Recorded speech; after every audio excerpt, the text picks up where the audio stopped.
Oi pessoal, nós estamos aqui de volta com mais um programa Andréia Laporte Aprendendo a Viver. Obrigada pela sua companhia, obrigada por estar aqui conectado conosco. E não se esqueça de fazer sua inscrição no canal do YouTube, nesse endereço aqui da tela, e também dar o seu like aí e o seu comentário. Hoje nós temos a honra de receber o Zé Carlos Seabra, empresário, ícone da cultura lafaetense, artista plástico, visual, que já contribuiu enormemente com as artes de Lafayette, participando inclusive de alguns cargos na Secretaria Municipal Patrimônio Cultural de Lafayette. Bem-vindo, Zé Carlos, uma honra você aqui no programa do canal do YouTube, contribuindo conosco. Obrigado, André, o prazer é meu, fico lisonjeado com esse convite, é claro, né? E só para estabelecer, eu participei do Conselho Patrimônio Histórico, fui o presidente do Patrimônio Histórico, que não tem ligação direta com a administração pública, não. Entendi. Conselho à parte. Então, entendi. Né? Mas a gente conseguiu, durante esse período do Conselho, eu fui presidente durante 2 gestões, foi interessante porque a gente conseguiu aí segurar um pouquinho ainda do que restava do patrimônio histórico da cidade. Mas, infelizmente, a especulação imobiliária caminha em outra direção. É verdade, né? É verdade. Mas a gente torce aí para que a história e o patrimônio histórico se preservem com o tempo. Né? E comunguem, né? E comunguem. Com certeza. Eu criei, na época, nós criamos um slogan, porque o ex-prefeito da cidade falou que não era importante a preservação, que ele era pelo desenvolvimento e que o desenvolvimento implicava em perder esses bens históricos. Aí ele me deu essa oportunidade de criar o slogan que é preservar para progredir. Sim. E não progredir desmanchando, derrubando, demolindo. Então ficou o CONFIC, Conselho de Patrimônio Histórico Municipal, preservar para progredir. E a gente sabe que isso é uma inverdade, porque tantas outras cidades conseguem manter o seu patrimônio, né? Sim, sim. E estão progredindo, atraindo turistas, claro. Coisa que Lafayette perde nesse quesito. Né? Exatamente. Bom, mas, Zé Carlos, você tinha aqui como empresário o Espaço Lafayette, que era um ponto de encontro, um point, onde reunia cultura, um piano bar, né? Obras de arte.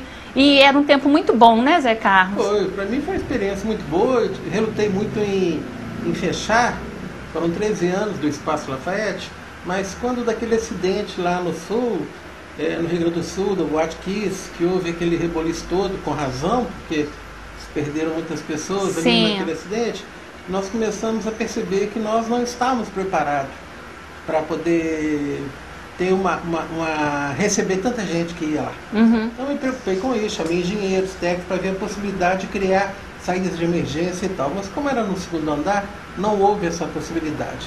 Então, infelizmente, pela estrutura física do local e para não ter nenhum aborrecimento futuro, eu optei por fechar, porque não tinha possibilidade.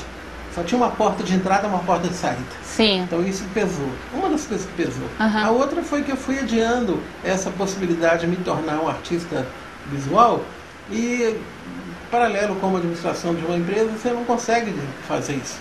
Então, paralelo a meu desejo de me tornar artista visual e com essas questões de segurança do próprio local, eu optei por fechar. Mas foi uma ótima contribuição. Foi bom. Todos nós temos ótimas lembranças, passamos ótimos momentos no Espaço Lafayette. Parece que o poeta Grisho Moraes já disse que foi bom enquanto durou, né? Isso mesmo. E foi bom que deixou aquele gostinho de quero mais, né? Até de hoje, será que volta? Até hoje as pessoas se encontram comigo e estão sempre, de certa forma, me cobrando, né? Isso. Mas, graças a Deus, deixou saudade. E depois disso a gente nunca mais teve nada similar na cidade, né? Não, ninguém nunca mais conseguiu fazer nada similar. Mas falando da sua obra como artista visual, Zé Carlos, você tem uma semiótica diferente, uma leitura diferente dessa obra de arte. Conta pra gente, de onde que vem isso? Pois é, André, na verdade, eu nasci numa família de artistas, né? A família da minha mãe e também do meu pai, que não é de Lafayette, do meu pai é de São João do Pomuceno, mas a família da minha mãe, de São Seabras, todos tinham alguma atividade, alguma habilidade manual.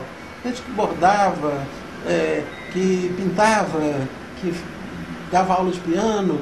Então, essa história influencia a gente, né? Porque desde criança convivendo com essas pessoas, nesses fazeres manuais, né? Então, acho que a coisa começou desde sempre, né? Desde que de criança. E eu lembro que eu tinha um quadro negro grande lá em casa e eu adorava ficar desenhando nesse quadro negro quando era criança, né?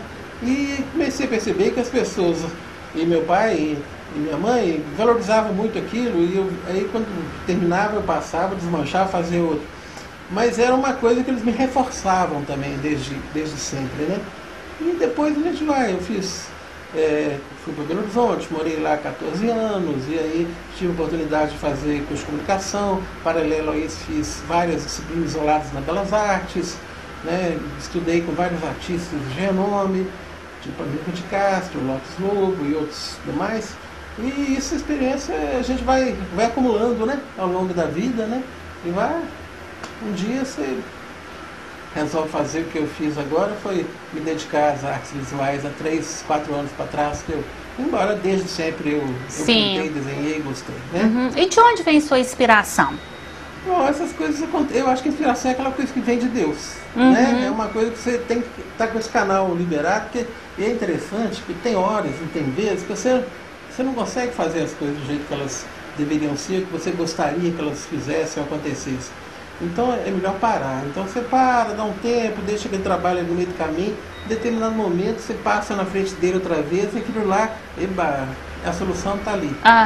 E assim sabe? Eu acho que a gente, quando você começa a trabalhar, eu tento fazer sempre um trabalho planejado, mas na maioria das vezes acontece desse processo da inspiração, né? Vira e você produz aquilo ali. A gente pode falar que o seu trabalho atual ele tem uma semiótica, na semiótica ele tem uma pegada bem geométrica, Zé Carlos? Eu comecei a trabalhar com um material que chama PVC expandido, que são chapas de PVC, onde eu faço a criação no computador e depois mando para a máquina de corte que faz o corte, uma máquina que chama Router. E esse trabalho acaba ficando mais gráfico mesmo, mais, né, com essa aparência. Agora, eu queria aproveitar essa coisa da semiótica para falar, na verdade, que eu tive uma grande surpresa na convivência com o Paulo Antunes, que eu já conheço há muito tempo, o professor Paulo Antunes, mas são pessoas que chegam na vida da gente que agregam, né? Sim. De repente ele viu minha primeira exposição ano passado, em agosto, não era a primeira, mas ele viu essa exposição para cá, e me deu começou a fazer poemas dos trabalhos que ele viu, e depois quando eu fiz essa exposição lá no Museu Antônio Perdigão, ele foi a primeira pessoa que chegou e foi me ajudando e foi sugerindo, e ele é uma pessoa brilhante. Ele é muito generoso. Muito generoso, e ele me dá esse reforço que a gente nem percebe às vezes, mas ele, com a leitura dele de professor e de uma pessoa muito bem informada e estudiosa, ele que me deu esse respaldo todo aí do tempo que aconteceu. Né? Bom, o seu último trabalho foi uma exposição que aconteceu agora no final do ano, lá no Museu Antônio Perdigão, antiga cadeia pública, né? Isso. De Lafayette, e denominada Mostra Memória Suspensa, Cadeia de Sentidos na Contramão das Grades. O que você quis mostrar com esse trabalho? Pois é uma coisa interessante, porque quando surgiu a possibilidade de fazer a exposição lá naquele espaço, eu imediatamente falei, eu tenho que resgatar a memória desse lugar como cadeia pública, ele foi construído para isso. Então comecei a pensar nas possibilidades que eu teria de expor o trabalho, de como produzir uma exposição para lá, uma montagem especial para aquele lugar, uma instalação. Então a primeira coisa que me ocorreu foi que os presos ali usavam o quê? Cobertores, esses que a gente chama de São Vicente, que são cobertores mais pobres, mais singelos. E aí eu falei, bom, eu acho que eu vou fazer uma pintura em cima desses cobertores, que seria o que eles usavam ali nesse período. Então já seria a primeira referência. E fiz uma pesquisa de trabalhos de artistas famosos, antigos também, sobre a questão da dor, da tristeza, do medo, né? E fui pesquisando e fui reproduzindo nos cobertores esses trabalhos, né? Que dizem a respeito do sofrimento que eles viveram ali, né? E eu tive na sua exposição e você retratou muito bem isso. Ficou muito bom.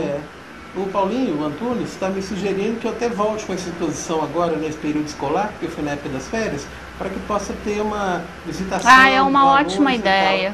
Uma ótima ideia. Vou me entender lá com o Geraldo Lafayette para ver dessa O texto da exposição foi do Paulinho Laporte? Paulinho Antunes. Paulinho Antunes. Ah, tá. Paulo Antunes. Essa exposição foi uma parceria. Eu acho que foi uma parceria, não tenho certeza, né? E muito boa, né? Deu muito certo.